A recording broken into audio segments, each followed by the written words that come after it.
नमस्कार दोस्तों, easy news में आप सभी का स्वागत है। सबसे पहले आप सभी को मुबारकबाद कि हम आज विश्व में सबसे ज्यादा जनसंख्या वाला देश बन गए हैं। मतलब कि एक रिपोर्ट के अनुसार भारत में इस समय विश्व की सबसे ज्यादा आबादी रहती है। हमने जनसंख्या के मामले में चीन को पछाड़ दिया है। भारत में चीन से 30 लाख लोग ज्यादा रहते हैं। अब हम ये समझने की कोशिश करते हैं कि ये आबादी जो हमारे देश में इस समय विश्व में सबसे ज्यादा है वो हमारे लिए वरदान है या अभिशाप। ये आबादी हमें और विकसित कर सकता है या हमें और पीछे लेकर जा सकता है। हम पूरे इस मामले को समझने की कोशिश करेंगे, लेकिन यूएन के एक रिपोर्ट में यही कहा गया है कि 2022 में भारत की आबादी 1.56% बढ़ी है। मतलब कि 1950 के बाद ये पहला साल है जब भारत ने चीन को जनसंख्या के मामले में पछाड़ दिया है। वैसे तो भारत को युवाओं का देश कहा जाता है, लेकिन हमारे देश में 25% ऐसे लोग हैं जिनकी उम्र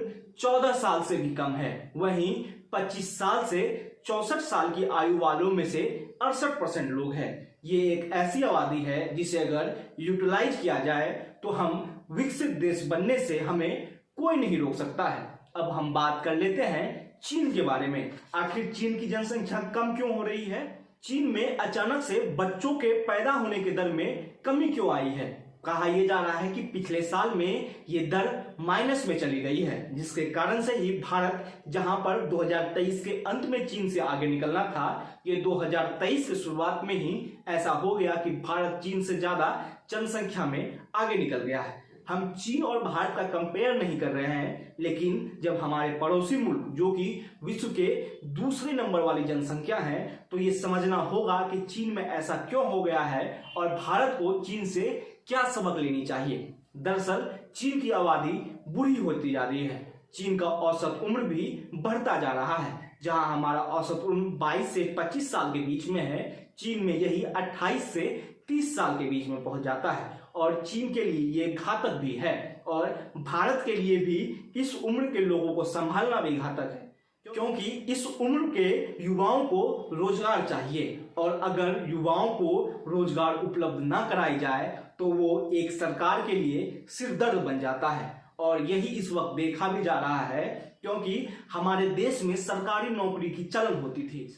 अब हम प्राइवेटाइजेशन की ओर बहुत तेजी से बढ़ रहे हैं। हमारे देश में कई मल्टीनेशनल कंपनी आए हैं जिसमें युवाओं को रोजगार के लिए आगे बढ़ाया जा रहा है। स्टार्टअप का दौर चल चुका है, कई स्टार्टअप चल रहे हैं, कई यूनिकॉर्न बन रहे हैं। लेकिन हम आबादी पर आ जाते हैं। दरअसल चीन का क्षेत्रफल भी काफी बड़ा है। चीन का एक मोटो भी रहा है कि दूसरे देशों के क्षेत्र को हथिया लिया जाए, जिसमें भारत का लद्दाख का एरिया भी आता है। ये आपको पता ही होगा। चीन कई जगहों पर अपना दावा ठोकता हुआ आया है, उसमें भले ताइवान हो चाहे रूस के भी कुछ हिस्से हो। और चीन ने तो हाल ही में अरुणाचल पर भी अपना दावा ठोका था। इसी तरह से चीन हर देश को अपने में बिजी रखना चाहता है। लेकिन जनसंख्या की बात करें तो चीन ने अपने देश में कई ऐसी कंपनी बनाई है जिसमें करोड़ों युवाओं को रोजगार दिया जा रहा है। वो चीज हमारे देश में मिसिंग है और यही इस वक्त हमारे लिए और हमारे सरकार के लिए भी सिरदर्दी बनती जा रही है कि आखिर इन युवाओं को यूटिलाइज कहाँ किया जाए, क्योंकि हर किसी को ना तो आईएएस ऑफिसर बनाया जा सकता है और ना ही हर किसी को मजदूर। भारत एक मध्यम वर्ग का देश है, जहां पर मध्यम वर्ग को अगर हम सॉलिड तौर पर आगे ले जाएं तो भारत बहुत जल्दी विकसित हो सकता है। और यही इस वक्त सरकार का मोटो भी होना चाहिए कि जब हम विश्व के सबसे बड़ी आबादी वाला देश बन रहे हैं तो हमारे देश में ऐसी कंपनी खुलनी चाहिए जो करोड़ों युवाओं को रोजगार दे। चाइना का अलग अलग सेक्टर देखे, वो चाहे इलेक्ट्रॉनिक्स का सेक्टर देखे, चाहे वो रियल एस्टेट का सेक्टर देखे, वो सेक्टर इतना बड़ा है जिसमें करोड़ों युवा रोजगार पाते हैं। लेकिन हम डिपेंड है, हम आज भी मोबाइल कंपनी जितने भी बड़े बड़े हैं वो चाइनीज ही इस्तेमाल करते हैं, भले ही उसका मैन्युफैक्चरिंग भारत में हो रहा हो। कहा यह जा रहा है कि भारत में कई मोबाइल कंपनियां खुली हैं, लेकिन वो कंपनी चाइनीज है।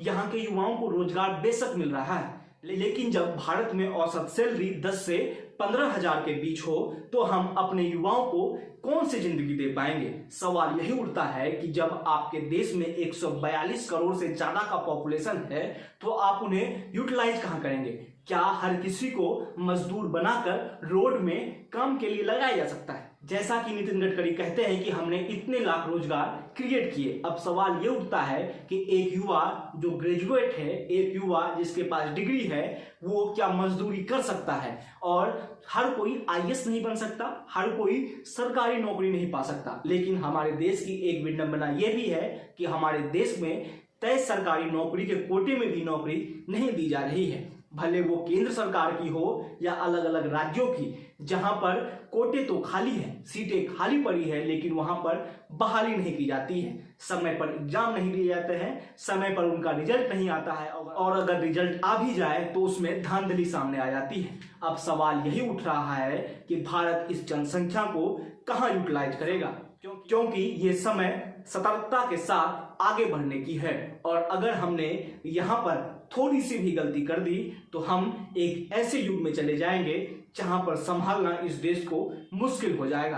क्योंकि एक तरफ जहां युवा फायदेमंद है तो यही युवा जब बेरोजगार रहता है तो ये आपके लिए कितना नुकसानदेह हो सकता है, ये हमारे पॉलिसी बनाने वाले, पॉलिसी को लाने वाले और पॉलिसी को संचालन करने वाले अच्छे से जानते होंगे। एक बार फिर से आपको मुबारकबाद कि आप विश्व में सबसे बड़ी जनसंख्या वाला देश बन चुके हैं। आपका जनसंख्या को लेकर क्या राय है ये हमें कमेंट बॉक्स में जरूर बताइएगा। साथ ही साथ इस वीडियो को लाइक और शेयर करना ना भूलें और जाते जाते इस चैनल को सब्सक्राइब कर लें।